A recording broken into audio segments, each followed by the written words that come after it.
ابھی ہم لوگوں نے پردے کا تعارف اور اس کا پس منظر تو سن ہی لیا ہے۔ اب آئیے ہم لوگ ایک مرتبہ وہ آیات قرآنیہ بھی سنتے ہیں جن میں پردے کا حکم نازل ہوا۔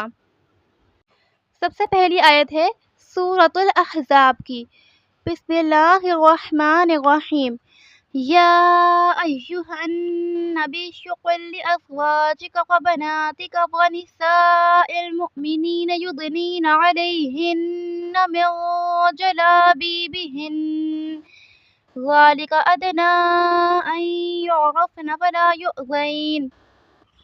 ترجمہ: اے نبی، اپنی بیویوں، بیٹیوں اور اہل ایمان عورتوں سے کہہ دو کہ وہ اپنے اوپر اپنی چادریں لٹکا لیا کریں، یہ زیادہ قریب ہے کہ وہ پہچانی جائیں اور نہ ستائی جائیں۔ اب آئیے مختصراً ایک مرتبہ اس کی تفسیر بھی سن لیتے ہیں۔ بسم اللہ الرحمن الرحیم۔ پردے سے عورت کی شناخت نیک اور باحیا عورت کے طور پر ہوتی ہے اور وہ فتنہ و فساد سے بچی رہتی ہے۔ جب عورت حیا کی چادر اوڑھ لیتی ہے تو رب کی رحمت بھی اس پر سایہ کر لیتی ہے۔ اللہ پاک کے حکم پر عمل کرنے کی وجہ سے حجاب صرف کپڑے کا ٹکڑا نہیں بلکہ یہ تو دل کا وقار اور ایمان کی علامت ہے۔ سبحان اللہ! یعنی کہ صرف پردہ کرنے سے اتنی ساری نعمتوں سے ہم لوگ جو ہیں مالا مال ہو رہے ہوتے ہیں، تو ہمیں تو چاہیے کہ ہم لوگ ہمیشہ پردے کا اپنے آپ کو عادی بنا کر رکھیں۔ اللہ پاک ہمیں اس کی توفیق عطا فرمائے، آمین۔